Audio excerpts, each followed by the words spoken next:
준영아, 준영아, 엄마다. 엄마 여기 두고 가면 어떻대? 말수는 멀어져 가는 차를 향해 있는 힘껏 소리쳤습니다. 말수는 무릎까지 빠지는 눈밭을 헤치며 미친 듯이 달렸습니다. 그러나 아들이 모는 차는 멈추지 않았습니다. 엄마가 뭘 그렇게 잘못했어? 뭘 잘못했냐고? 후미등 불빛이 완전히 사라졌습니다. 영하 18도 칠흑 같은 어둠 속에 말순 혼자 남겨졌습니다. 손끝 감각이 사라지고 발도 더 이상 움직이지 않았습니다. 말순은 그대로 눈밭에 쓰러졌습니다. 그때였습니다. 어둠 속에서 한 줄기 불빛이 다가왔습니다. 이게 어찌 된 일이오? 새벽 예불을 마치고 산길을 걷던 스님이 눈 속에 파묻힌 말순을 발견한 겁니다. 스님은 망설임 없이 말순을 업었습니다. 그날 말순은 기적처럼 살아났습니다. 하지만 이건 시작에 불과했습니다. 죽음의 문턱에서 돌아온 이 어머니의 낡은 외투 주머니 속에는 아들이 미처 확인하지 못한 종이 한 장이 들어 있었거든요. 그 종이 한 장이 모든 것을 뒤집어 놓게 됩니다. 오늘은 칠순을 앞둔 어머니가 폭설 속 지리산 속에 버림받고 690억 원 복권에 당첨된 이야기입니다. 여러분이라면 나를 버린 자식을 용서하실 수 있으신가요? 이 영상 끝까지 함께 해주세요. 지리산 깊은 산길에 폭설이 쏟아지고 있었습니다. 영하 18도 살을 애는 바람이 산 전체를 휘감았습니다. 그 한가운데서 김말순이 미친 듯이 달리고 있었습니다. 앞서 달아나는 차의 빨간 후미등을 향해서요. 말순은 무릎까지 빠지는 눈밭을 헤치며 두 팔을 휘저었습니다. 준혁아, 준혁아, 엄마다. 목이 찢어져라 외쳤지만 차는 속도를 줄이지 않았습니다. 말순은 넘어졌다 일어나기를 반복하며 필사적으로 차를 쫓았습니다. 준혁아, 엄마 여기 두고 가면 어떡해. 준혁아. 말순의 얼굴에 눈발이 사정없이 들이쳤습니다. 눈물인지 눈 녹은 물인지 모를 것이 볼을 타고 흘러내렸습니다. 차는 점점 멀어지고 있었습니다. 말순은 마지막 힘을 짜내어 소리쳤습니다. 엄마가 뭘 그렇게 잘못했어? 뭘 잘못했냐고. 대답은 없었습니다. 산 전체에 메아리만 공허하게 울려 퍼졌습니다. 그 순간 차의 후미등이 완전히 사라졌습니다. 칠흑 같은 어둠만 남았습니다. 말순은 그 자리에 털썩 무릎을 꿇었습니다. 준혁아, 엄마 여기서 얼어 죽으면 어떡하니? 말순의 목소리가 바람에 흩어졌습니다. 폭설은 더욱 거세졌고 말순의 온몸이 빠르게 얼어붙기 시작했습니다. 손끝 감각이 사라졌습니다. 발가락도 더 이상 느껴지지 않았어요. 말순은 이를 악물고 일어서려 했지만 다리에 힘이 들어가지 않았습니다. 결국 말순은 눈밭 위로 쓰러지고 말았습니다. 차가운 눈이 말순의 볼에 닿았습니다. 의식이 흐려지기 시작했어요. 눈을 감으면 안 된다는 것을 알면서도 눈꺼풀이 천근만근 무거웠습니다. 말순은 사라져버린 차가 있던 방향을 바라보며 중얼거렸습니다. 준혁아, 눈 많이 오니까 천천히 가라. 사고 나면 안 돼. 자신을 버리고 떠난 아들을 걱정하는 말이었습니다. 그게 어머니입니다. 자식에게 버림받는 순간에도 자식 걱정을 하는 게 어머니예요. 말순의 의식이 점점 멀어져 갔습니다. 눈발은 말순의 몸 위로 소복이 쌓이기 시작했습니다. 이대로라면 말순은 눈 속에 파묻혀 죽을 수밖에 없었습니다. 그때였습니다. 어둠 속에서 한 줄기 불빛이 나타났습니다. 손전등 불빛이었어요. 새벽 예불을 마치고 산길을 걷던 원각사 해안 스님이었습니다. 스님은 눈 속에 쓰러진 검은 형체를 발견하고 급히 달려갔습니다. 해안 스님이 말순의 얼굴을 확인하며 외쳤습니다. 아미타불, 이게 어찌된 일이오? 말순의 얼굴은 이미 파랗게 질려 있었습니다. 입술은 보랏빛으로 변해 있었고 숨소리는 가늘게 끊어지고 있었어요. 스님은 망설이지 않았습니다. 입고 있던 두꺼운 겉옷을 벗어 말순을 감싼 뒤 말순을 번쩍 업었습니다. 조금만 참으시오. 내가 살려드리리다. 스님은 눈길을 헤치며 산 아래로 내려갔습니다. 등에 업힌 말순의 몸은 얼음장처럼 차가웠습니다. 스님은 이를 악물고 걸음을 재촉했습니다. 원각사에 도착한 스님은 공양주 보살 최영숙에게 다급하게 외쳤습니다. 영숙 보살, 당장 119에 연락하시오. 사람이 얼어 죽게 생겼소. 영숙은 깜짝 놀라 뛰어나왔습니다. 스님 등에 업힌 노인의 모습을 보고 영숙은 입을 막았습니다. 아이고, 스님, 이분이 누구예요? 모르오. 산길에 쓰러져 있었소. 빨리 전화하시오. 영숙은 허겁지겁 전화기를 들었습니다. 얼마 후 구급차가 도착했고 말순은 응급실로 실려갔습니다. 의료진은 말순의 상태를 보고 고개를 저었습니다. 저체온증에 손가락과 발가락 동상까지 심각한 상태였거든요. 하지만 말순은 죽지 않았습니다. 의료진의 노력 끝에 말순은 기적처럼 살아났습니다. 사흘 뒤 말순이 눈을 떴습니다. 하얀 천장이 보였습니다. 병원 특유의 소독약 냄새가 코를 찔렀어요. 말순은 고개를 돌렸습니다. 침대 옆에 회색 승복을 입은 스님이 앉아 있었습니다. 해안 스님이었습니다. 스님이 말순을 보며 합장했습니다. 아미타불, 깨어나셨군요. 부처님이 보살피셨소? 말순은 입술을 달싹였지만 목소리가 나오지 않았습니다. 스님이 물컵을 가져다 말순의 입에 대주었습니다. 말순은 물을 한 모금 삼킨 뒤 힘겹게 물었습니다. 스님, 제가 왜 여기 산길에 쓰러져 계셨소? 조금만 늦었으면 큰일 날 뻔했소. 그제야 말순은 그날 밤 일이 떠올랐습니다. 폭설, 달아나는 차, 아들의 뒷모습. 말순의 눈에서 눈물이 주르륵 흘러내렸습니다. 스님의 손을 잡은 말순이 흐느끼며 말했습니다. 스님, 제 아들이요. 제 아들이 저를 버리고 갔어요. 스님은 아무 말 없이 말순의 손을 꼭 잡아주었습니다. 며칠이 지나 말순의 상태가 조금 나아졌습니다. 말순은 간호사에게 부탁해 휴대전화를 빌렸습니다. 떨리는 손으로 아들 준혁의 번호를 눌렀습니다. 신호음이 울렸습니다. 말순은 가슴이 두근거렸어요. 하지만 돌아온 것은 차가운 기계음이었습니다. 없는 번호입니다. 말순은 귀를 의심했습니다. 다시 한번 번호를 눌렀습니다. 없는 번호입니다. 말순의 손이 부들부들 떨렸습니다. 이번에는 며느리 한미영의 번호를 눌렀습니다. 없는 번호입니다. 말순은 전화기를 쥔 채 멍하니 앉아 있었습니다. 번호를 바꿨다는 것은 다시는 연락하지 말라는 뜻이었습니다. 아들이 자신을 완전히 버렸다는 뜻이었어요. 말순의 눈앞이 캄캄해졌습니다. 옆 침대에 누워있던 할머니가 말순에게 말을 건넸습니다. 아이고, 무슨 일이시오? 왜 그렇게 안색이 안 좋으셔? 오복자 할머니였습니다. 복자 할머니는 교통사고로 다리를 다쳐 입원해 있었습니다. 말순은 떨리는 목소리로 자신의 사연을 털어놓았습니다. 아들 부부에게 재산을 다 넘겨준 일, 구박받던 일, 그리고 폭설치는 산에 버려진 일까지요. 복자 할머니는 말순의 이야기를 듣다가 벌떡 일어나 앉았습니다. 뭐라고요? 자식이 어미를 산에다 버렸다고요? 복자 할머니가 분노에 찬 목소리로 외쳤습니다. 세상에, 그런 짐승 같은 놈이 어디 있어요? 아니, 짐승도 그러지는 않아요. 복자 할머니는 말순에게 다가와 손을 꼭 잡았습니다. 나도요. 나도 자식한테 버림받았어요. 그 마음 내가 안다고요. 복자 할머니의 눈에도 눈물이 맺혔습니다.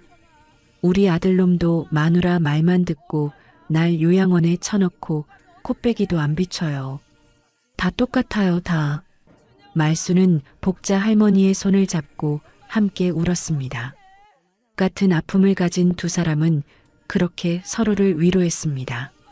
그날 밤 말수는 잠을 이루지 못했습니다. 천장을 바라보며 지난 2달간의 일들을 떠올렸습니다. 어쩌다 이 지경까지 왔을까요? 어쩌다 친자식에게 버림받는 신세가 됐을까요? 말순의 머릿속에 남편 장례식 날이 떠올랐습니다. 모든 것은 그날부터 시작됐습니다. 2달 전 남편 장례식장.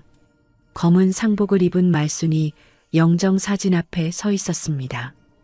2달 전 남편 장례식장. 검은 상복을 입은 말순이 영정사진 앞에 서 있었습니다. 사진 속 남편 최만수가 환하게 웃고 있었어요. 말수는 그 웃음을 바라보며 눈물을 삼켰습니다. 40년을 함께 살았습니다. 시장 한 구석 작은 분식집에서 새벽부터 밤까지 함께 일했어요. 그렇게 번 돈으로 아들 준혁을 대학까지 보냈습니다. 이제 편하게 살아보자고 했는데 남편은 먼저 떠나버렸습니다. 말순의 어깨가 축 처졌습니다. 장례식장에는 조문객들의 발길이 이어지고 있었습니다. 아들 준혁과 며느리 미영이 상주 자리에 나란히 앉아 있었어요.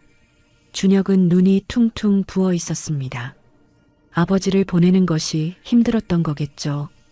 미영은 검은 옷을 단정하게 차려입고 조문객을 맞이하고 있었습니다. 사흘간의 장례가 끝났습니다. 남편의 유골함을 납골당에 모신 후 말수는 텅 빈 집으로 돌아왔습니다. 혼자 남겨진 집이 너무 컸습니다. 남편의 빈자리가 온 집안에 가득했어요. 말수는 거실에 앉아 멍하니 벽을 바라봤습니다. 앞으로 어떻게 살아야 할지 막막했습니다. 그때 현관 초인종이 울렸습니다. 문을 열자 며느리 미영이 서 있었습니다. 미영은 따뜻한 미소를 지으며 말했습니다. 어머니, 혼자 계시면 얼마나 쓸쓸하시겠어요. 미영이 말순의 손을 꼭 잡았습니다. 저희 집에서 같이 사세요. 이제 저희가 어머니 모실게요. 말순은 믿기지 않았습니다. 평소 미영은 말순에게 그다지 다정하지 않았거든요. 명절에 잠깐 얼굴 보는 것도 귀찮아하던 며느리였습니다. 그런 미영이 먼저 같이 살자고 하다니요. 말순의 눈에 눈물이 고였습니다. 미영아, 정말이니? 내가 패가 되지 않을까? 미영이 손을 내저었습니다. 무슨 말씀이세요, 어머니? 준혁이도 어머니 혼자 두는 게 마음에 걸린대요. 당연히 모셔야죠. 말수는 며느리가 고마워서 눈물을 흘렸습니다. 그래도 내 자식이구나 싶었어요. 일주일 후 말수는 짐을 꾸려 아들 부부 집으로 들어갔습니다. 말수는 적금 통장 3개와 집문서를 가방에 챙겼습니다. 평생 모은 전 재산이었어요. 적금만 3억 원, 거기에 작은 집 한 채까지 노후 자금으로 남겨둔 것이었습니다. 아들 부부 집에 도착하자 미영이 반갑게 맞아주었습니다. 어머니, 어서 오세요. 방 깨끗이 빼놨어요. 미영은 말순의 짐을 들어 방으로 안내했습니다. 말순은 마음이 놓였습니다. 며느리가 이렇게 잘해주니 잘 오길 잘했다 싶었어요. 저녁 식사 후 미영이 말순 옆에 앉았습니다. 어머니, 통장이랑 집문서는 어디 두셨어요? 말순은 아무 생각 없이 가방에서 통장과 서류를 꺼냈습니다. 미영은 통장 잔액을 확인하더니 눈빛이 달라졌습니다. 눈이 반짝였어요. 하지만 말순은 그것을 눈치채지 못했습니다. 미영이 부드러운 목소리로 말했습니다. 어머니, 요즘 노인 대상 사기가 얼마나 많은지 몰라요. 보이스피싱에 당하시면 어쩌려고요. 그래, 그런 게 있어? 그럼요. 뉴스에 맨날 나오잖아요. 어머니 통장이랑 집을 준혁이 이름으로 옮겨두세요. 그래야 안전해요. 말수는 고개를 갸웃거렸습니다. 그래도 되겠니? 당연하죠. 어차피 나중에 다 준혁이 거 아니에요? 미리 옮겨두면 어머니도 마음 편하시잖아요. 미영의 말이 그럴듯하게 들렸습니다. 어차피 내 재산은 다 아들한테 갈 거니까 하는 생각이 들었어요. 며칠 후 말수는 은행과 부동산에 가서 모든 재산을 아들 준혁 명의로 이전했습니다. 적금 3억 원과 집 한 채, 평생 피땀 흘려 모은 전 재산이 아들에게 넘어갔습니다. 미영은 등기권리증을 받아들고 싱긋 웃었습니다. 그 웃음이 어딘가 이상했지만 말수는 대수롭지 않게 여겼습니다. 문제는 그 다음 날부터 시작됐습니다. 새벽 5시 미영이 말순의 방문을 두드렸습니다. 어머니, 일어나세요. 청소해야죠. 말순은 잠결에 눈을 떴습니다. 응? 지금? 네. 식구가 늘었으면 집안일도 나눠야죠. 밥값은 하셔야 하잖아요. 밥값이라는 말에 말수는 가슴이 덜컥 내려앉았습니다. 하지만 며느리 말이 틀린 것도 아니었어요. 얹혀 사는 신세에 집안일쯤은 해야겠다 싶었습니다. 말수는 새벽부터 일어나 걸레를 들었습니다. 청소가 끝나면 빨래를 했고 빨래가 끝나면 설거지를 했습니다. 쉴 틈이 없었어요. 그런데 미영은 말순이 아무리 열심히 해도 만족하지 않았습니다. 어머니, 여기 먼지 안 닦으셨네요. 어머니, 빨래에서 냄새나요. 다시 하세요. 어머니, 그릇에 물기 남았잖아요. 미영은 사사건건 트집을 잡았습니다. 말수는 억울했지만 꾹 참았습니다. 손주들이라도 보면서 위안을 삼으려 했어요. 10살 민준이와 8살 민서, 말순이 그렇게 보고 싶어 하던 손주들이었습니다. 말순이 손주들 방으로 가려고 하자 미영이 가로막았습니다. 어머니, 어디 가세요? 응, 애들 보려고. 미영의 얼굴이 싸늘하게 굳었습니다. 애들 공부해요. 방해하지 마세요. 잠깐만 얼굴 보면 안 되겠니? 안 돼요. 아이들 집중력이 흐트러지잖아요. 미영은 차갑게 말하고는 말순을 다용도실 옆 작은 방으로 데려갔습니다. 창문 하나 없는 좁은 방이었습니다. 어머니, 앞으로 여기서 지내세요. 거실에 계시면 아이들이 신경 쓰여 하거든요. 말순은 할 말을 잃었습니다. 이게 며느리가 준비했다던 방이란 말입니까? 창고나 다름없는 곳이었어요. 말순은 아들 준혁을 찾아갔습니다. 준혁아, 엄마가 할 말이 있어. 뭔데요, 엄마? 미영이가 나한테 너무 심하게 대하는 것 같아. 엄마가 뭘 잘못해도 조금은 봐줄 수 있잖아. 준혁은 한숨을 쉬었습니다. 엄마, 미영이도 힘들어요. 시어머니 모시고 사는 게 쉬운 줄 알아요? 엄마가 좀 참아. 말수는 아들의 말에 가슴이 철렁했습니다. 아들마저 며느리 편이었던 겁니다. 그날 밤 말수는 좁은 방에서 소리 없이 울었습니다. 이런 줄 알았으면 재산을 넘기지 말걸. 하지만 이미 엎질러진 물이었습니다. 한 달이 지나고 2달이 지났습니다. 미영의 구박은 갈수록 심해졌어요. 어느 날 저녁 말수는 설거지를 하다가 미영의 명품 그릇을 떨어뜨렸습니다. 쨍그랑 소리와 함께 그릇이 산산조각 났습니다. 미영이 부엌으로 달려왔습니다. 이게 뭐야? 미영은 깨진 그릇을 보더니 얼굴이 새빨갛게 변했습니다.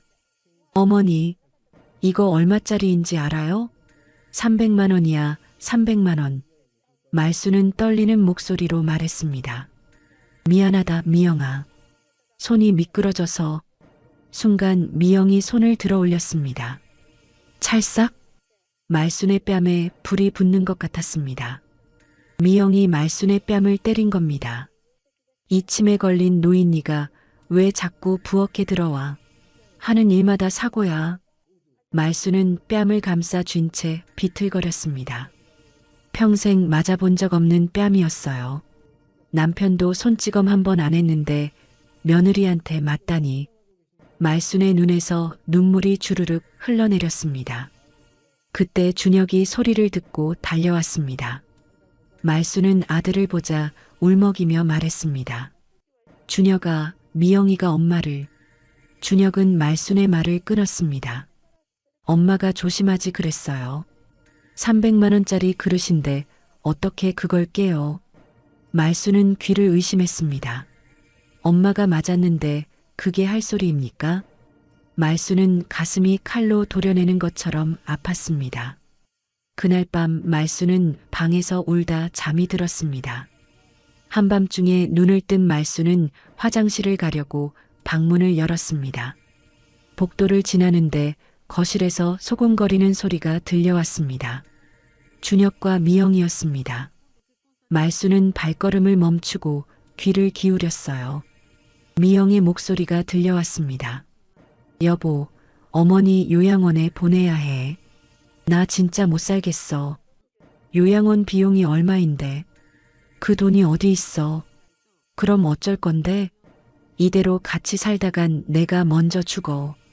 미영이 한숨을 쉬더니 말했습니다. 요양원이 싫으면 다른 방법을 찾아야지. 다른 방법이라는 말에 말순은 등골이 서늘해졌습니다. 준혁이 물었습니다. 다른 방법? 그게 뭔데? 미영이 낮은 목소리로 뭔가를 속삭였습니다. 말순의 귀에는 제대로 들리지 않았어요. 하지만 미영이 마지막에 한 말은 똑똑히 들렸습니다. 그 방법밖에 없어. 알겠지? 말순은 심장이 쿵쾅거렸습니다. 무서웠어요. 도대체 다른 방법이 뭔지 알 수 없었지만 불길한 예감이 들었습니다. 말순은 살금살금 방으로 돌아왔습니다. 이불을 뒤집어 쓰고 누웠지만 눈이 감기지 않았습니다. 며느리의 차가운 눈빛이 자꾸만 떠올랐어요. 말순은 온몸을 부들부들 떨며 밤을 지새웠습니다. 그로부터 며칠이 더 지났습니다. 지리산으로 끌려가기 일주일 전의 일이었습니다. 그날 밤 이후로 말순은 불안한 나날을 보내고 있었습니다. 며느리가 말한 다른 방법이 뭔지 알 수 없었거든요. 말순은 최대한 조용히 지내려고 애썼습니다. 눈에 띄지 않는 게 최선이라고 생각했어요. 그러던 어느 날 밤이었습니다. 말순은 한밤중에 화장실을 가려고 방문을 살짝 열었습니다. 그런데 거실에서 이상한 소리가 들려왔어요. 미영의 목소리였습니다. 낮고 달콤한 목소리로 누군가와 통화하고 있었습니다. 말순은 복도 구석에 몸을 숨기고 귀를 기울였습니다. 여보, 보고 싶어. 언제 봐? 말순은 귀를 의심했습니다. 미영이 누군가를 여보라고 부르고 있었거든요. 준혁은 안방에서 자고 있을 텐데요. 미영이 킥킥 웃으며 말했습니다. 알았어, 여보. 다음 주에 꼭 볼게. 사랑해. 말순의 심장이 쿵 내려앉았습니다. 며느리가 바람을 피우고 있었던 겁니다. 말순은 조용히 방으로 돌아왔습니다. 이불을 뒤집어 쓰고 누웠지만 눈이 감기지 않았어요. 내일 준혁이에게 말해야 하나 말아야 하나. 말순은 밤새 고민했습니다. 다음 날 아침이 밝았습니다. 말순은 결국 아무 말도 하지 않기로 했습니다. 증거도 없이 말했다가는 오히려 역풍을 맞을 것 같았거든요. 그런데 이상한 일이 벌어졌습니다. 그날부터 미영의 태도가 더욱 험악해진 겁니다. 미영은 말순이 움직일 때마다 눈을 부릅뜨고 쳐다봤습니다. 어머니, 어디 가세요? 응, 화장실. 화장실이요? 아까도 가셨잖아요. 미영은 사사건건 말순의 행동을 감시했습니다. 말순은 불안했습니다. 혹시 어젯밤에 자기가 엿듣는 걸 봤을까요? 며칠이 지났습니다. 어느 날 저녁 말순은 준혁과 미영이 안방에서 대화하는 소리를 들었습니다. 미영의 목소리가 들려왔습니다. 여보, 나 어머니 때문에 미치겠어. 왜? 또 무슨 일 있어? 어머니가 요즘 이상한 소리를 하고 다녀. 나한테 다른 남자가 있다나 뭐라나. 말수는 깜짝 놀랐습니다. 자신은 아무 말도 한 적이 없는데요. 준혁의 목소리가 들려왔습니다.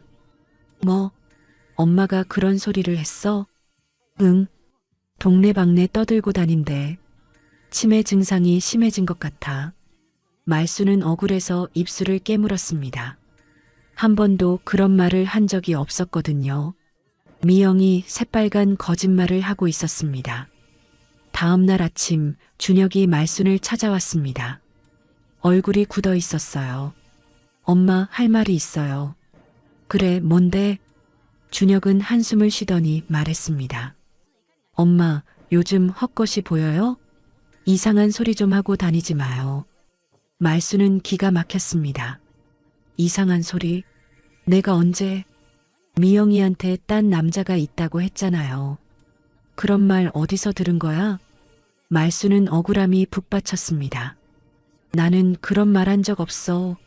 미영이가 거짓말하는 거야. 준혁은 고개를 저었습니다.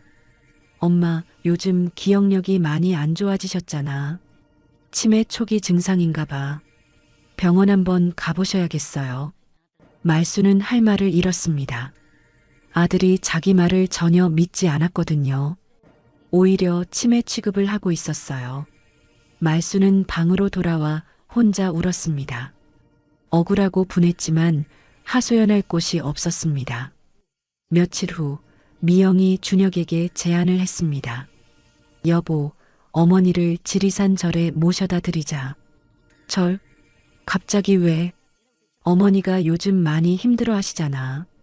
산사에서 기도 좀 하고 오시면 마음이 편해지실 거야. 준혁은 고개를 갸웃거렸습니다. 갑자기 절이라니.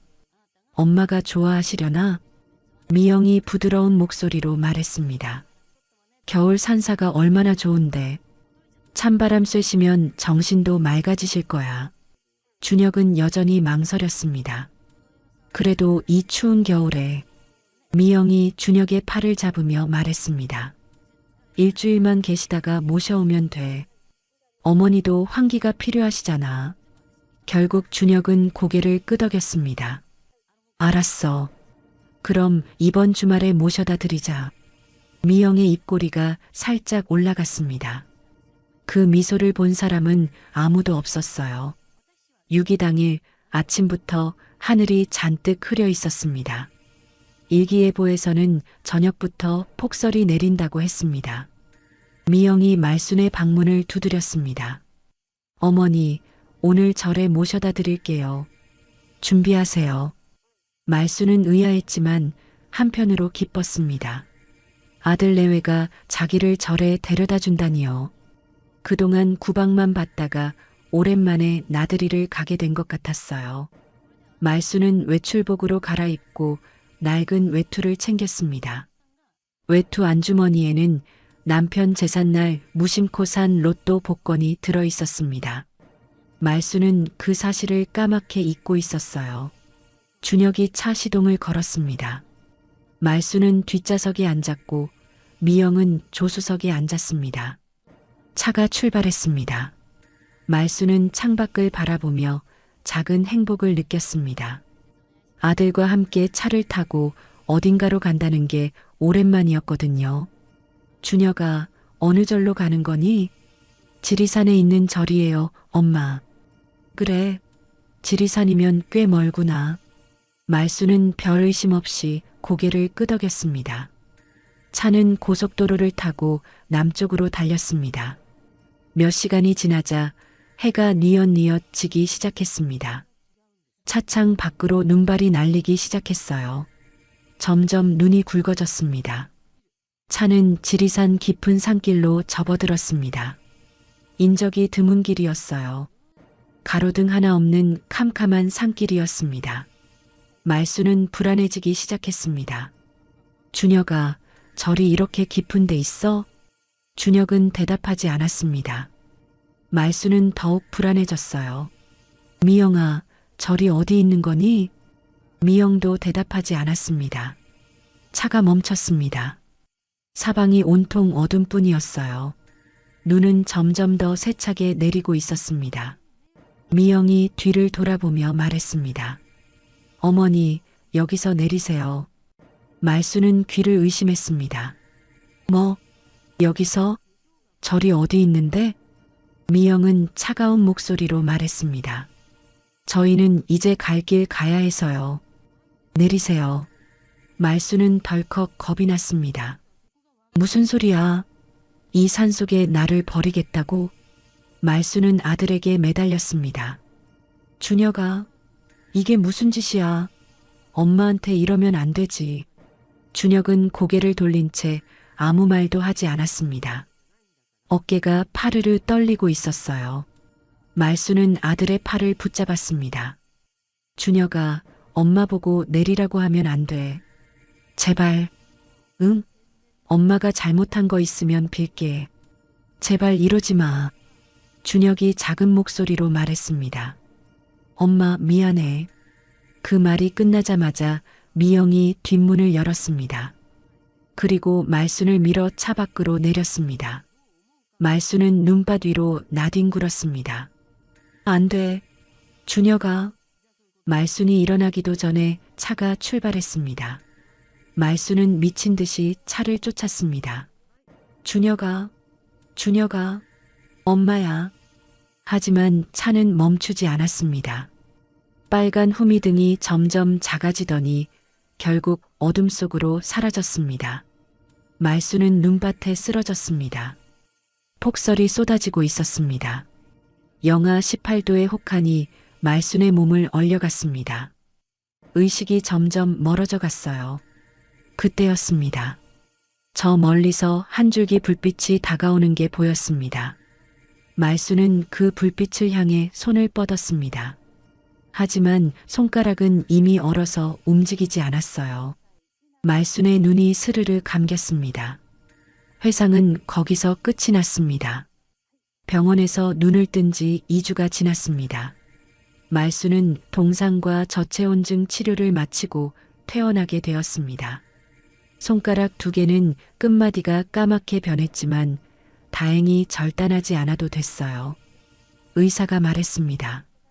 조금만 늦었으면 손가락을 다 잃을 뻔했어요. 정말 운이 좋으셨습니다.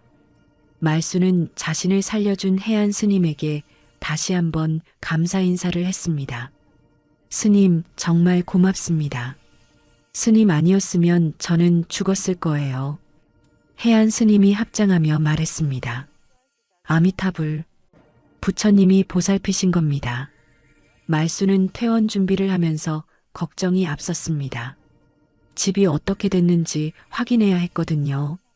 아들한테 연락이 안 되니 직접 가보는 수밖에 없었습니다. 말수는 해안 스님에게 조심스럽게 부탁했습니다. 스님, 죄송한데요. 제 집까지 같이 가주실 수 있을까요? 혼자 가기가 무서워서요. 그러시지요. 제가 모셔다 드리겠습니다.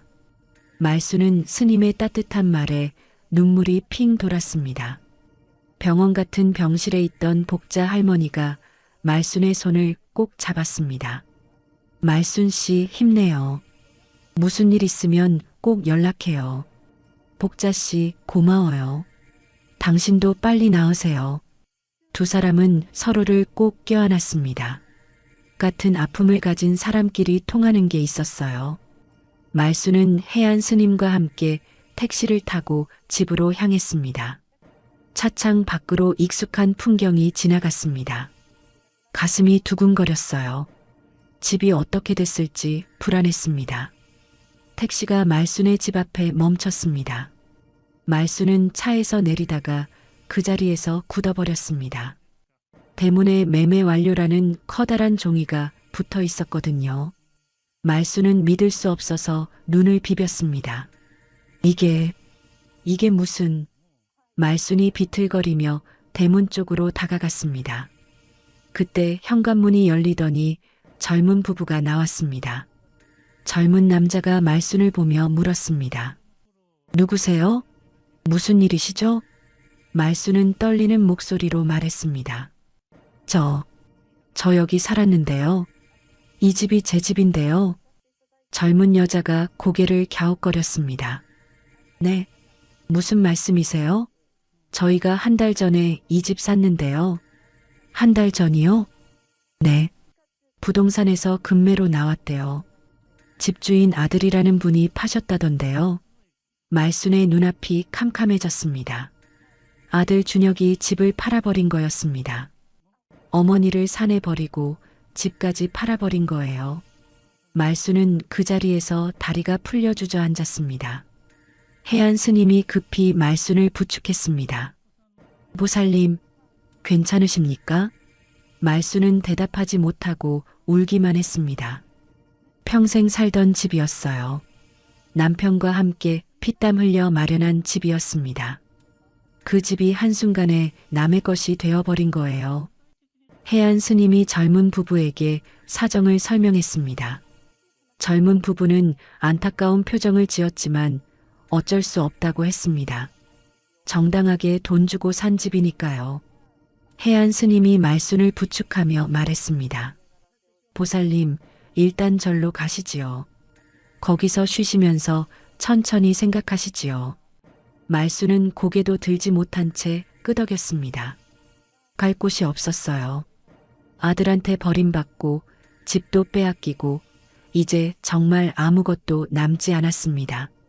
원각사에 도착하자 공양주 보살 최영숙이 말순을 맞이했습니다. 영숙은 말순의 얼굴을 보더니 깜짝 놀랐습니다. 아이고, 보살님, 얼굴이 왜 이래요? 무슨 일 있었어요? 해안 스님이 말순의 사연을 간략히 설명해 주었습니다. 영숙은 이야기를 듣다가 분노로 얼굴이 빨개졌습니다. 세상에, 자식이 어미를 산에다 버려. 그리고 집까지 팔아먹어. 그게 사람이야, 짐승이야. 영숙은 말순의 손을 꼭 잡았습니다. 보살님, 여기서 지내세요. 내가 따뜻한 방 내드릴게요. 영숙은 말순을 아늑한 방으로 안내했습니다. 따뜻한 아랫목에 이불을 깔아주었어요. 말순은 이불 위에 앉아서 또 울었습니다. 영숙이 말순 옆에 앉아 등을 토닥여 주었습니다. 울어요. 실컷 울어요. 울고 나면 조금은 나아질 거예요. 말순은 영숙의 품에 안겨 한참을 울었습니다. 같은 여자로서, 같은 나이 또래로서 영숙은 말순의 아픔을 이해했습니다. 며칠이 지났습니다. 말순은 원각사에서 지내며 조금씩 마음을 추스르기 시작했습니다. 새벽마다 예불에 참석했어요. 목탁 소리와 연불 소리가 말순의 마음을 조금씩 달래주었습니다. 해안 스님은 법문 시간마다 말순에게 따뜻한 말씀을 건넸습니다.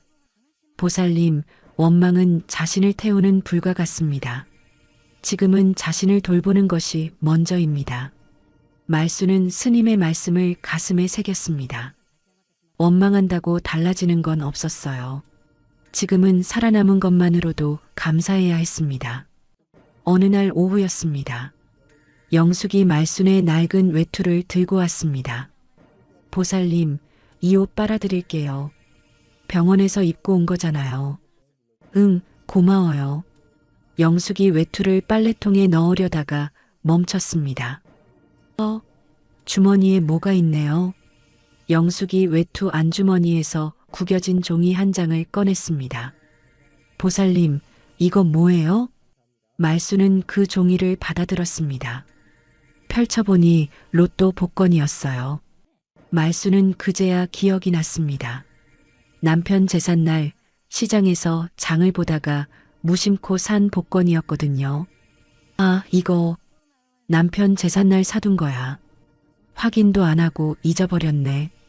영숙이 눈을 반짝였습니다.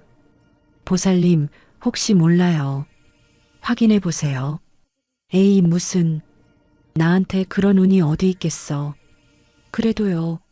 요즘 1등 당첨금이 몇백억이래요. 한번 확인해 보세요. 말순은 고개를 저었지만 영숙이 하도 권하는 바람에 결국 절 아래 마을로 내려갔습니다. 마을 입구에 작은 복권 판매점이 있었어요. 말순은 판매점 주인 아주머니에게 복권을 내밀었습니다. 저기요, 이거 당첨됐는지 좀 봐주세요. 주인 아주머니가 복권을 받아 기계에 넣었습니다. 잠시 후 아주머니의 표정이 굳어졌습니다. 아주머니가 손을 덜덜 떨기 시작했습니다. 말수는 이상해서 물었습니다. 왜요? 꽝이에요? 아주머니가 떨리는 목소리로 말했습니다. 할머니, 당장 농협 본점에 가보세요. 빨리요. 네. 왜요? 무슨 일인데요? 아주머니는 말순의 손을 덥석 잡으며 말했습니다. 이게 1등이에요. 1등. 말순은 귀를 의심했습니다. 무슨 소리예요? 1등이라뇨? 진짜라니까요. 어서 농협 본점에 가보세요. 말순은 영문도 모른 채 농협으로 향했습니다. 농협에 도착해서 복권을 내밀자 직원이 확인을 하더니 눈이 휘둥그레졌습니다. 직원이 급히 지점장을 불렀습니다. 지점장이 달려와 복권을 확인하더니 말순에게 말했습니다. 고객님, 로또 1등에 당첨되셨습니다. 1등이요? 얼마인데요? 지점장이 침을 꿀꺽 삼키며 말했습니다. 700억 원입니다. 말순은 그 자리에서 주저앉았습니다. 700억이라고요? 평생 들어본 적도 없는 금액이었습니다. 말순은 멍하니 앉아서 중얼거렸습니다. 700억. 지점장이 말순을 부축하며 말했습니다. 고객님, 괜찮으세요? 물 좀 드릴까요? 말순은 정신을 차리고 물었습니다. 이거 진짜예요? 저한테 700억이 생긴 거예요? 네, 맞습니다. 세금 떼고 나면 약 500억 원 정도 받으실 수 있어요. 말순은 눈물이 터져 나왔습니다. 기쁜 눈물이었어요. 아들한테 버림받고 집도 빼앗기고 모든 것을 잃었다고 생각했는데요. 하늘이 자신을 버리지 않은 거였습니다. 말순은 원각사로 돌아왔습니다. 해안 스님과 영숙이 마당에서 말순을 기다리고 있었어요. 말순은 두 사람에게 달려가며 외쳤습니다. 스님, 영숙 씨, 나 로또 1등 됐어요. 700억이래요. 해안 스님과 영숙은 처음에 못 믿겠다는 표정을 지었습니다. 말순이 당첨 확인서를 보여주자 두 사람의 눈이 휘둥그레졌습니다. 아미타불, 부처님이 보살피신 겁니다. 해안 스님이 합장을 하며 외쳤습니다. 영숙은 말순을 덥석 끌어안았습니다. 보살님, 축하해요. 하늘이 보살님 안 버렸어요. 세 사람은 얼싸안고 기쁨의 눈물을 흘렸습니다. 말순은 하늘을 올려다보며 중얼거렸습니다. 여보, 당신이 나한테 준 선물이지? 고마워요. 죽을 뻔했던 여자에게 하늘이 기적을 선물해 준 거였습니다. 그렇게 한 달이 흘렀습니다. 말순은 당첨금을 수령하고 새 삶을 시작했습니다. 말순은 농협 본점에서 세금을 제한 당첨금을 수령했습니다. 약 500억 원이었어요. 평생 만져본 적 없는 어마어마한 금액이었습니다. 말순은 해안 스님이 소개해준 변호사와 세무사의 도움을 받았습니다. 변호사 이름은 윤정호, 불교 신자로 원각사와 인연이 깊은 사람이었어요. 윤 변호사가 말순에게 말했습니다. 어르신, 이 정도 금액이면 관리를 잘 하셔야 합니다. 제가 도와드릴게요. 고맙습니다, 변호사님. 말순은 윤 변호사의 도움으로 재산을 안전하게 관리하기 시작했습니다. 우선 말순이 가장 먼저 한 일은 은혜를 갚는 것이었습니다. 말순은 원각사를 찾아갔습니다. 해안 스님이 말순을 반갑게 맞이했습니다. 보살님, 어서 오십시오. 말순은 스님 앞에 무릎을 꿇고 큰 절을 올렸습니다. 스님, 저 스님께 드릴 게 있어요. 말순은 봉투 하나를 스님에게 내밀었습니다. 이게 뭡니까? 10억이에요. 원각사 불사에 써주세요. 해안 스님은 깜짝 놀라 손을 내저었습니다. 아니, 보살님, 이건 너무 큰 금액입니다. 받을 수 없습니다. 말수는 고개를 저었습니다. 스님이 저를 안 살려줬으면 저는 눈 속에서 얼어 죽었어요. 이건 제 목숨값이에요. 하지만 법당도 낡았잖아요. 요사체 지붕도 비세고요. 제발 받아주세요. 말수는 스님의 손을 꼭 잡았습니다. 스님 아니었으면 저는 이 돈 구경도 못하고 죽었어요. 제발이요. 해안 스님은 한참을 망설이다가 결국 합장을 하며 말했습니다. 아미타불, 보살님의 뜻을 받들겠습니다. 이 돈은 부처님 뜻에 맞게 쓰겠습니다. 말수는 환하게 웃었습니다. 얼마 후 원각사에서 불사가 시작되었습니다. 낡은 법당을 헐고 새 법당을 짓기 시작했어요. 비가 새던 요사체도 새로 지었습니다. 말수는 공사 현장을 바라보며 뿌듯해했습니다. 그 다음으로 말수는 병원에서 만난 복자 할머니를 찾아갔습니다. 복자 할머니는 퇴원 후 작은 월세방에서 혼자 살고 있었어요. 말순이 복자 할머니 집 문을 두드렸습니다. 복자씨, 나야. 말순이. 문이 열리자 복자 할머니가 반갑게 말순을 맞았습니다. 어머, 말순씨. 어쩐 일이야? 어서 들어와. 말순은 복자 할머니의 손을 잡고 말했습니다. 복자씨, 나 당신한테 줄 게 있어. 뭔데? 말수는 서류 봉투를 복자 할머니에게 내밀었습니다. 이게 뭐야? 집이야. 복자 씨 이름으로 된 집. 복자 할머니는 서류를 펼쳐보다가 눈이 휘둥그레졌습니다. 말순 씨, 이거 진짜야? 응. 작은 집이지만 이제 월세 안 내도 돼. 복자 씨 집이야. 복자 할머니의 눈에서 눈물이 쏟아졌습니다. 말순 씨, 이걸 어떻게? 내가 뭘 했다고?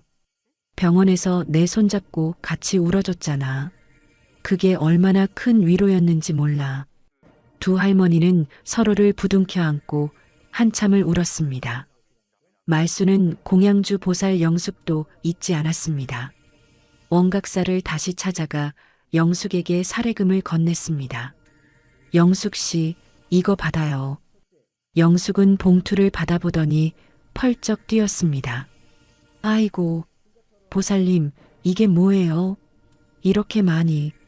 내가 절에서 지낼 때 얼마나 잘해줬어요. 따뜻한 밥 해주고, 등 토닥여주고. 영숙은 손을 내저었습니다. 저는 그냥 사람 도리를 한 것뿐인데요. 이건 못 받아요. 도리라고요? 요즘 세상에 그 도리하는 사람이 어디 있어요. 제발 받아요. 말순이 영숙의 손에 봉투를 꼭 쥐어주었습니다. 영숙은 결국 눈물을 흘리며 말했습니다. 보살님, 정말 고마워요. 말순은 이제 자신을 위한 삶을 시작하기로 했습니다. 서울 근교의 조용한 전원주택을 구입했어요. 작은 마당이 딸린 예쁜 집이었습니다. 말수는 마당 한쪽에 텃밭을 만들었습니다. 상추도 심고 고추도 심고 깻잎도 심었어요. 평생 처음으로 자신만을 위해 사는 기분이었습니다. 아침에 일어나면 텃밭에 물을 주고 낮에는 마당에 앉아 햇볕을 쬐었습니다. 누가 시키는 일도 없고 눈치 볼 사람도 없었어요. 말수는 행복했습니다. 해안 스님이 종종 말순의 집을 찾아왔습니다. 영숙도 시간이 날 때마다 찾아왔어요. 복자 할머니도 자주 놀러 왔습니다. 네 사람은 말순의 마당에 둘러앉아 차를 마시며 이야기꽃을 피웠습니다. 해안 스님이 말했습니다. 보살님, 요즘 얼굴이 많이 밝아지셨습니다. 스님 덕분이에요. 스님이 저를 살려주셨잖아요. 영숙이 말을 보탰습니다. 보살님, 이제 팔자 확 핀 거예요. 호호, 영숙 씨 덕분이지. 복자 할머니가 말순의 손을 잡았습니다. 말순 씨, 우리 이렇게 만난 게 다 인연이야. 자식보다 나은 인연. 말수는 세 사람을 바라보며 눈시울이 붉어졌습니다. 친아들한테는 버림받았지만 이렇게 좋은 사람들을 만났어요. 피 한 방울 안 섞였지만 진짜 가족보다 더 따뜻한 사람들이었습니다. 어느 날 저녁 말수는 해안 스님과 마주 앉아 이야기를 나눴습니다. 스님, 저 하고 싶은 일이 있어요. 무엇입니까?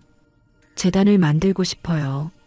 나처럼 자식한테 버림받은 어르신들 돕는 재단이요. 해안 스님이 고개를 끄덕였습니다. 좋은 생각입니다. 저처럼 쫓겨나서 갈 데 없는 어르신들 많잖아요. 그분들 쉴 곳 만들어주고 싶어요. 말순의 눈에 눈물이 맺혔습니다. 스님, 저는 운 좋게 살았지만요.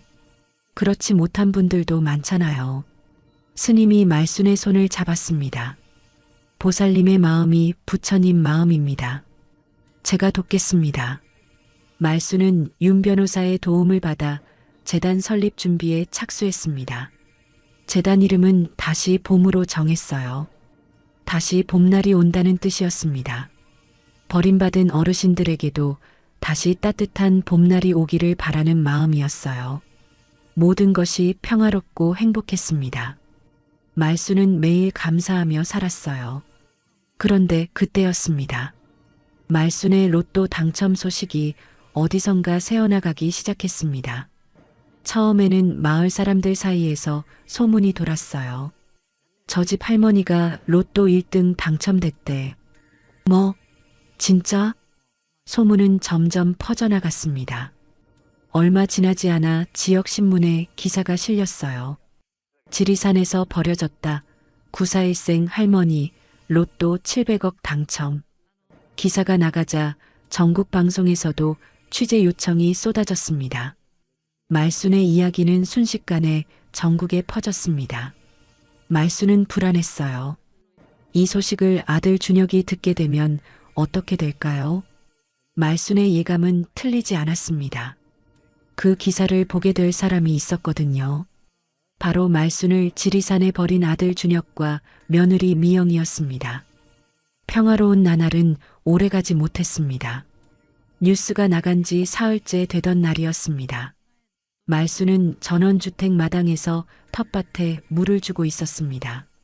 상추가 파릇파릇 자라고 있었어요. 평화로운 오후였습니다. 그때 대문 밖에서 누군가 말순을 부르는 소리가 들려왔습니다. 어머니, 어머니. 말순은 귀를 의심했습니다. 분명 아들 준혁의 목소리였거든요. 말순은 호미를 내려놓고 대문 쪽으로 다가갔습니다. 대문을 열자 말순은 그 자리에서 굳어버렸습니다. 아들 준혁과 며느리 미영이 서 있었어요. 두 사람은 말순을 보자마자 무릎을 꿇었습니다. 미영이 눈물을 뚝뚝 흘리며 말했습니다. 어머니, 살아계셨군요. 저희가 얼마나 찾아다녔는지 몰라요. 말순은 기가 막혀서 말이 나오지 않았습니다. 찾아다녔다고요? 자기들이 버리고 갔으면서요? 준혁이 땅에 이마를 박으며 말했습니다. 엄마, 잘못했어요. 그때 제가 정신이 없었어요. 용서해 주세요. 미영도 연신 고개를 조아렸습니다. 어머니, 그때 제가 미쳤었어요. 진심으로 반성합니다. 한 번만 용서해 주세요. 말수는 두 사람을 차갑게 내려다봤습니다. 지금 뭐 하는 짓이야? 엄마, 다시 가족으로 살고 싶어요. 제발이요. 준혁이 말순의 발을 붙잡았습니다. 말순은 발을 빼며 뒤로 물러섰습니다. 가족? 나를 산에다 버리고 간 놈들이 가족이야? 엄마, 집도 팔아먹고 전화번호도 바꾸고 나 죽은 줄 알았지? 내가 죽어서 입 다물길 바랐지? 말순의 목소리가 떨렸습니다. 미영이 울먹이며 말했습니다. 어머니, 그게 아니에요. 저희가 정말 잘못했어요. 닥쳐. 말순이 소리쳤습니다. 니들이 왜 왔는지 나 다 알아. 내가 로또 당첨된 거 뉴스에서 봤지? 준혁과 미영의 얼굴이 굳어졌습니다. 말수는 코웃음을 쳤습니다. 돈 때문에 온 거잖아. 뭐가 반성이야. 뭐가 가족이야. 말수는 단호하게 말했습니다. 니들한텐 한 푼도 없어. 당장 꺼져. 엄마, 꺼지라고. 말수는 대문을 쾅 닫아버렸습니다.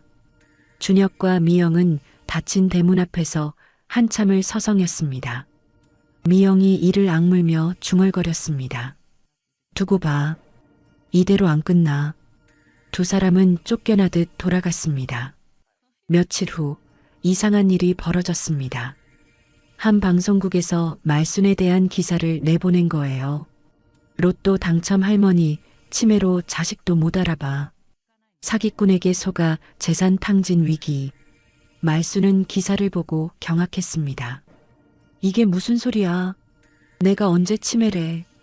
기사에는 익명의 제보자가 말했다며 이런 내용이 실려 있었습니다. 시어머니가 치매에 걸려서 자식도 못 알아봅니다. 주변 사람들한테 속아서 재산을 다 내주고 있어요. 말수는 누가 이런 거짓말을 퍼뜨렸는지 바로 알아챘습니다. 미영이었어요. 말순이 돈을 안 주니까 여론을 이용해서 압박하려는 거였습니다. 기사가 나가자 악성 댓글이 쏟아졌습니다. 자식한테 돈 좀 나눠주지 왜 저래? 치매 걸린 노인네가 500억을 어디다 쓴다고? 불쌍한 아들 내외. 저런 시어머니 둬서 고생이다. 말수는 댓글을 읽다가 가슴이 답답해졌습니다. 자기가 버림받은 건데 왜 자기가 욕을 먹는 건지 이해할 수가 없었어요. 설상가상으로 말순의 집 앞에 사람들이 몰려들기 시작했습니다. 피켓을 든 사람들이었어요. 불효자에게 재산 나눠줘라. 치매 할머니 재산 보호하라. 말수는 창문 커튼을 치고 밖을 내다보지 못했습니다. 무서웠어요. 억울하고 분했지만 어디다 하소연할 곳도 없었습니다. 한편 미영에게도 골치 아픈 일이 생겼습니다. 미영의 휴대전화가 울렸어요. 화면에 상훈이라는 이름이 떴습니다. 미영이 2년째 바람을 피우던 내연남 박상훈이었습니다. 미영은 전화를 받았습니다. 여보세요? 상훈의 목소리가 들려왔습니다. 야, 뉴스 봤어. 네 시어머니가 700억 당첨됐다며? 미영은 당황했습니다. 어떻게 알았어? 온 나라에 뉴스가 나는데 내가 모를 줄 알아? 근데 있잖아. 상훈의 목소리가 낮아졌습니다. 나한테도 목 좀 챙겨줘. 뭐? 우리 사이에 인연이 얼만데. 나도 좀 먹고 살아야지. 미영은 어이가 없었습니다. 야, 지금 무슨 소리야? 나도 아직 돈 못 받았어. 상훈이 비웃듯이 말했습니다. 그래, 그럼 빨리 받아. 일주일 안에 1억만 줘. 1억? 미쳤어? 안 주면 네 남편한테 우리 사이 다 풀어버린다. 미영은 등골이 서늘해졌습니다. 야, 협박이야 이게. 협박이 아니라 거래지. 일주일이야. 안 그러면 네 남편한테 사진이랑 문자 다 보여준다. 전화가 끊겼습니다. 미영은 전화기를 쥔 채 부들부들 떨었습니다. 상훈이 배신할 줄은 몰랐어요. 미영은 급해졌습니다. 어떻게든 시어머니한테서 돈을 받아내야 했습니다. 미영은 더 강하게 밀어붙이기로 했습니다.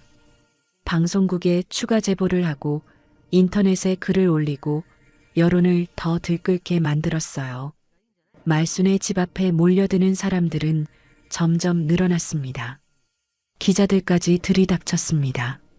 할머니, 자식한테 왜 돈을 안 주시는 겁니까? 치매라는 얘기가 있던데 사실입니까? 말수는 대문 밖으로 한 발자국도 나갈 수가 없었습니다. 하루하루가 지옥 같았어요. 밥도 제대로 못 먹고 잠도 제대로 못 잤습니다. 스트레스가 극에 달했습니다. 어느 날 아침이었습니다. 말수는 거실에서 비틀거리다가 그대로 쓰러졌습니다. 가슴을 움켜쥐고 신음했어요. 가슴이. 다행히 그날 영숙이 말순의 집에 들르기로 한 날이었습니다. 영숙이 대문을 열고 들어오다가 쓰러진 말순을 발견했습니다. 보살님, 보살님. 영숙은 급히 119에 전화를 걸었습니다. 말순은 구급차에 실려 병원으로 이송됐습니다. 의사가 검사 결과를 말했습니다. 고혈압에 심장에도 무리가 갔습니다. 당분간 절대 안정이 필요합니다. 말순은 병원 침대에 누워 천장을 바라봤습니다. 이렇게까지 해야 하나 싶었어요. 로또에 당첨된 게 축복이 아니라 저주 같았습니다. 해안 스님과 영숙이 병실로 달려왔습니다. 스님이 말순의 손을 잡으며 말했습니다. 보살님, 제가 왔습니다. 괜찮으십니까? 말순은 스님을 보자 눈물이 터져 나왔습니다. 스님, 저 이제 어떻게 해야 해요? 영숙도 말순의 손을 잡았습니다. 보살님, 울지 마세요. 우리가 있잖아요. 말순은 흐느끼며 말했습니다. 내가 뭘 그렇게 잘못했다고. 이렇게까지. 해안 스님이 조용히 말했습니다. 보살님, 이대로 당하고만 있을 수는 없습니다. 방법을 찾아야 합니다. 말순은 지친 눈으로 스님을 바라봤습니다. 방법이요? 무슨 방법이 있어요? 제가 아는 변호사가 있습니다.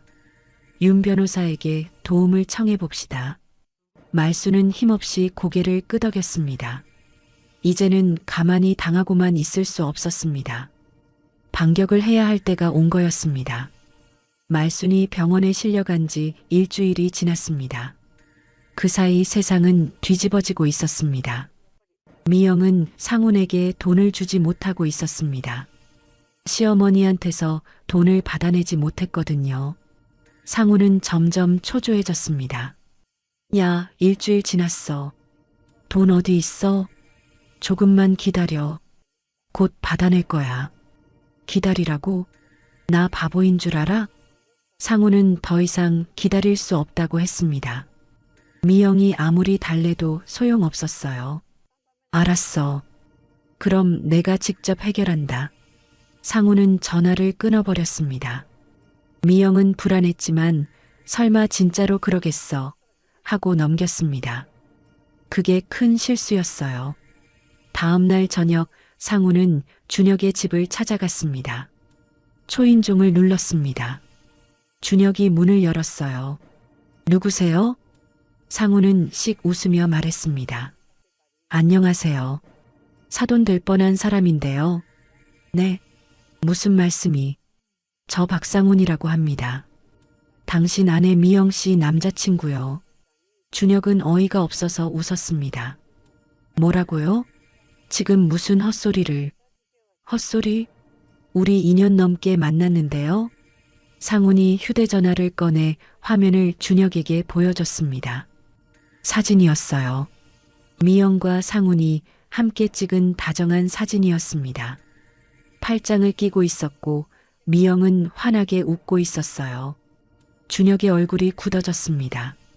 이거 합성 아니야? 합성? 그럼 이것도 보세요. 상훈은 문자 메시지 화면을 보여줬습니다. 여보, 사랑해. 빨리 보고 싶어. 나도. 이번 주말에 꼭 만나자. 미영이 보낸 문자들이었습니다. 준혁은 손이 부들부들 떨렸습니다. 이게 진짜야? 그때 미영이 현관으로 나왔습니다. 여보, 누구야? 미영은 상훈을 보자 얼굴이 새하얗게 질렸습니다. 너 여기 왜? 준혁이 미영에게 돌아섰습니다. 이게 뭐야? 이 남자가 뭐라는 거야? 미영은 급히 손을 내저었습니다. 아니야. 여보, 저 남자가 미친 거야. 나 저런 사람 몰라. 상훈이 코웃음을 쳤습니다. 몰라? 지난주에도 같이 밥 먹었잖아. 여기 영수증도 있어. 상훈이 영수증까지 꺼내 보였습니다. 미영이 좋아하는 레스토랑 영수증이었어요. 미영은 더 이상 변명할 수가 없었습니다. 준혁이 분노에 차서 소리쳤습니다. 네가 나한테 이럴 수가 있어? 여보, 내 말 들어봐. 닥쳐. 이혼이야. 이혼. 준혁의 말에 미영의 얼굴이 일그러졌습니다. 이혼? 지금 이혼이라고 했어? 그래. 이혼이야. 미영은 갑자기 비웃듯이 말했습니다. 바보야. 이혼하면 시어머니 재산 못 받아. 그것도 모르는 거야? 준혁은 그 말을 듣고 멍해졌습니다. 뭐라고? 내가 왜 그 늙은이 시중을 들었겠어? 재산 때문이지. 이혼하면 다 물거품이야. 미영의 본색이 드러났습니다. 처음부터 돈이 목적이었던 거예요. 준혁은 온몸에 힘이 빠졌습니다. 너 처음부터 나를 이용한 거야? 이용? 서로 좋았잖아. 나는 돈, 너는 예쁜 마누라. 공정한 거래였어. 준혁은 그제야 모든 게 이해됐습니다. 어머니를 지리산에 버린 것도 미영의 계략이었어요. 자신은 미영에게 철저히 이용당한 거였습니다. 한편 같은 시각 윤정우 변호사는 미영의 과거를 조사하고 있었습니다. 해안 스님의 부탁을 받고 말순의 사건을 맡은 것이었어요. 윤 변호사는 미영의 신원을 조회하다가 이상한 점을 발견했습니다. 7년 전 기록이 뚝 끊겨 있었거든요. 윤 변호사는 더 깊이 파고들었습니다. 그리고 충격적인 사실을 알아냈습니다. 미영은 7년 전 결혼 사기로 고소를 당한 적이 있었어요. 당시 이름은 이수진이었습니다. 고소를 당하자 미영은 이름을 바꾸고 신분을 세탁했습니다. 이수진에서 한미영으로요. 더 충격적인 사실도 있었습니다. 미영은 전 남편의 어머니도 똑같이 학대하고 재산을 빼돌렸어요. 전 시어머니는 충격으로 쓰러져서 지금까지 요양원에서 지내고 있었습니다. 윤 변호사는 이 사실을 말순에게 알렸습니다. 말순은 병원 침대에서 그 이야기를 듣고 경악했습니다. 세상에, 그년이 상습범이었어요? 네. 전 시어머니도 똑같이 당하셨더군요. 말순은 분노와 억울함에 온몸이 부들부들 떨렸습니다. 그 불쌍한 할머니, 지금 어디 계세요? 경기도의 한 요양원에 계십니다.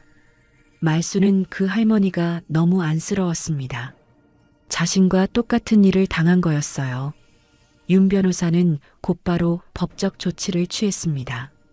미영의 허위 방송 제보에 대해 명예훼손으로 고소했어요. 지리산 유기 사건도 유기치사 미수 혐의로 준혁과 미영을 함께 고발했습니다. 경찰이 수사에 착수했습니다. 미영과 준혁은 경찰서에 불려가 조사를 받았어요. 미영은 끝까지 발뺌을 했지만 증거가 너무 많았습니다. 언론은 태도를 완전히 바꿨습니다. 로또 할머니 버린 며느리, 전 시어머니도 똑같이 버린 상습범이었다.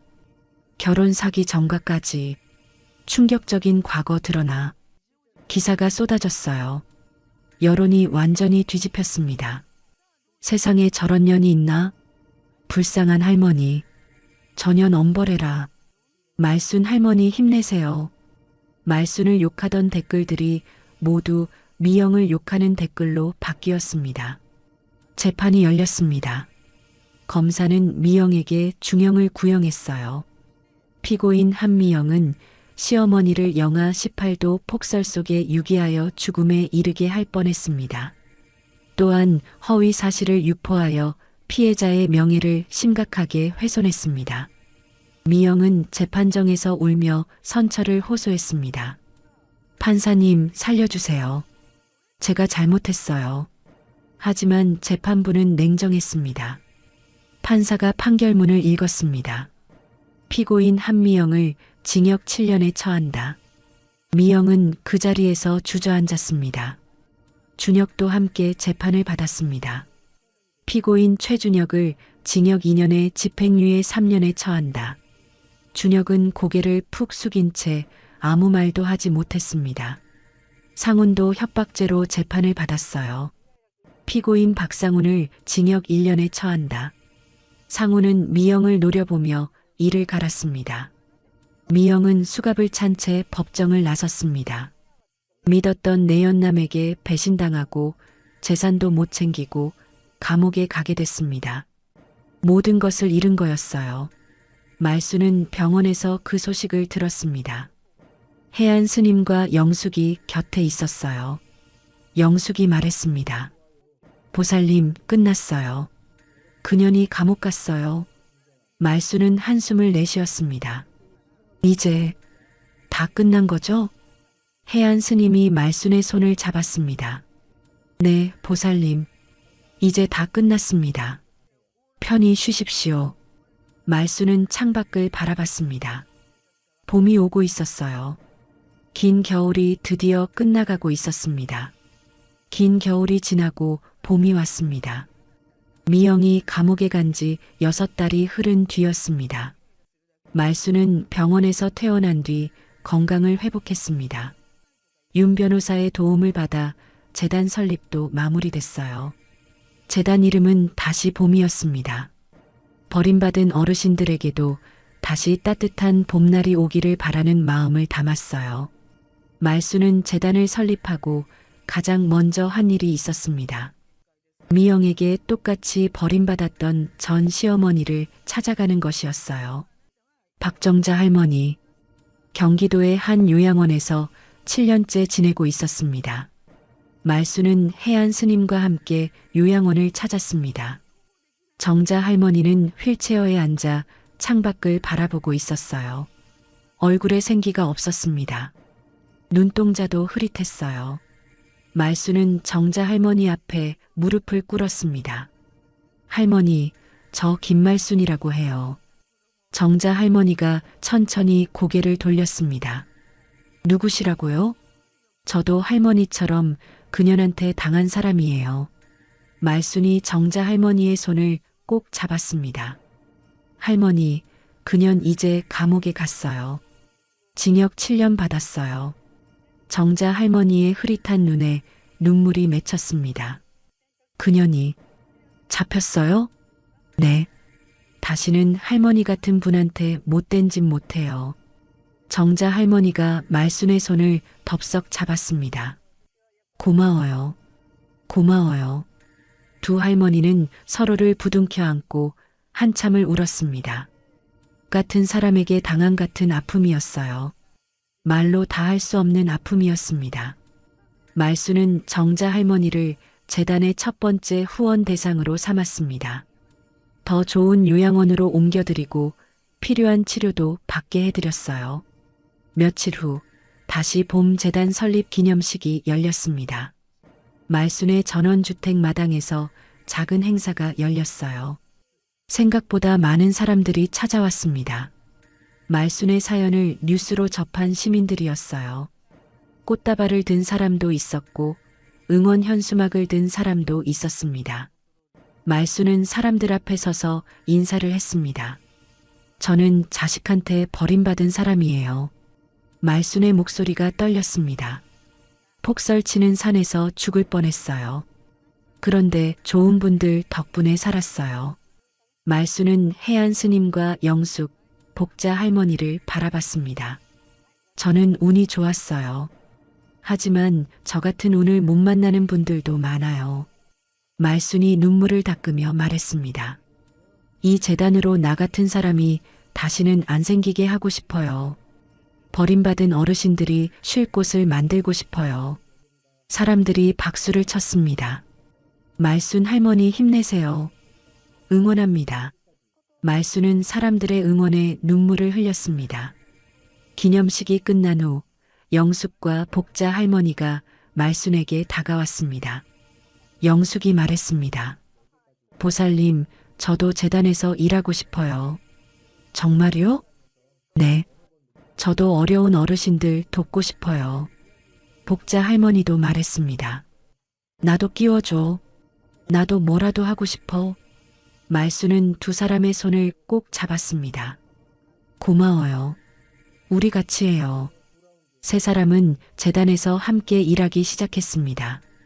버림받은 어르신들을 찾아가 위로하고 필요한 도움을 주었어요. 힘든 일도 많았지만 보람찬 나날이었습니다. 한편 교도소에 있는 미영은 비참한 나날을 보내고 있었습니다. 면회를 신청한 사람이 있었어요. 친정어머니였습니다. 미영은 면회실로 나가며 희망을 품었습니다. 엄마가 도와줄 거야 하고 생각했어요. 유리창 너머로 친정어머니가 앉아 있었습니다. 미영은 수화기를 들고 말했습니다. 엄마, 나야. 나 좀 도와줘. 친정어머니는 차가운 눈으로 미영을 바라봤습니다. 네가 한 짓 다 뉴스에서 봤다. 엄마, 그게 시어머니를 산에다 버려? 그것도 모자라서 전 남편 어머니까지? 네가 사람이야? 미영은 울며 말했습니다. 엄마, 살려줘. 제발. 친정어머니가 자리에서 일어섰습니다. 넌 이제 내 딸 아니야. 다시는 연락하지 마. 친정어머니는 그대로 돌아섰습니다.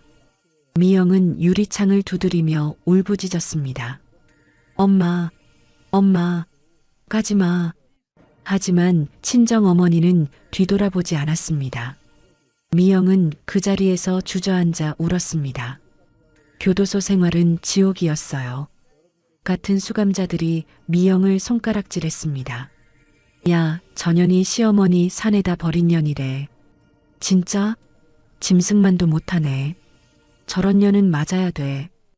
미영은 매일 밤 울었습니다.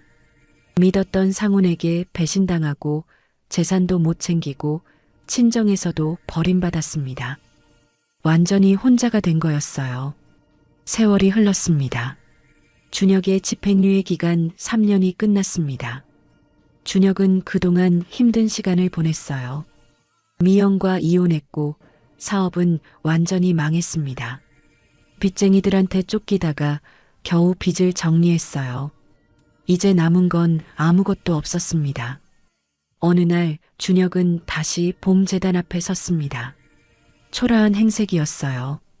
양복은 해지고 구두는 달아 있었습니다. 준혁은 한참을 망설이다가 재단 안으로 들어갔습니다. 저, 김말순 씨 계신가요? 직원이 물었습니다. 누구시죠? 아들입니다. 직원이 말순에게 전화를 걸었습니다. 말순은 전화를 받고 한참을 망설였습니다. 아들을 만나야 할까 말아야 할까? 해안 스님이 곁에서 말했습니다. 보살님, 한 번은 만나보시지요. 말순은 결국 고개를 끄덕였습니다. 재단 앞마당에서 준혁을 만났습니다. 준혁은 말순을 보자마자 무릎을 꿇었습니다.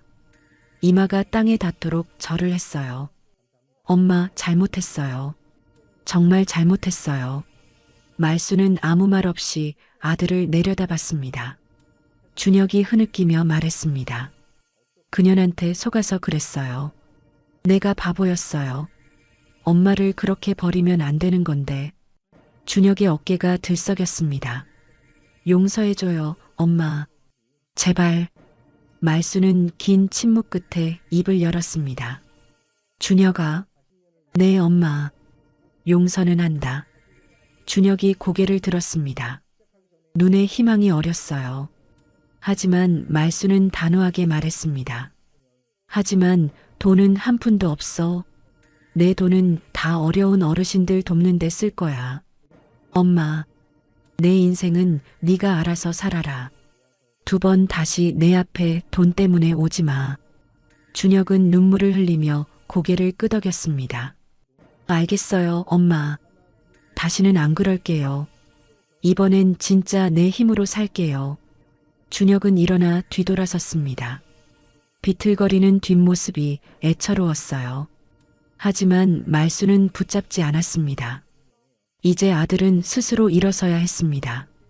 며칠 후 따뜻한 봄날이었습니다.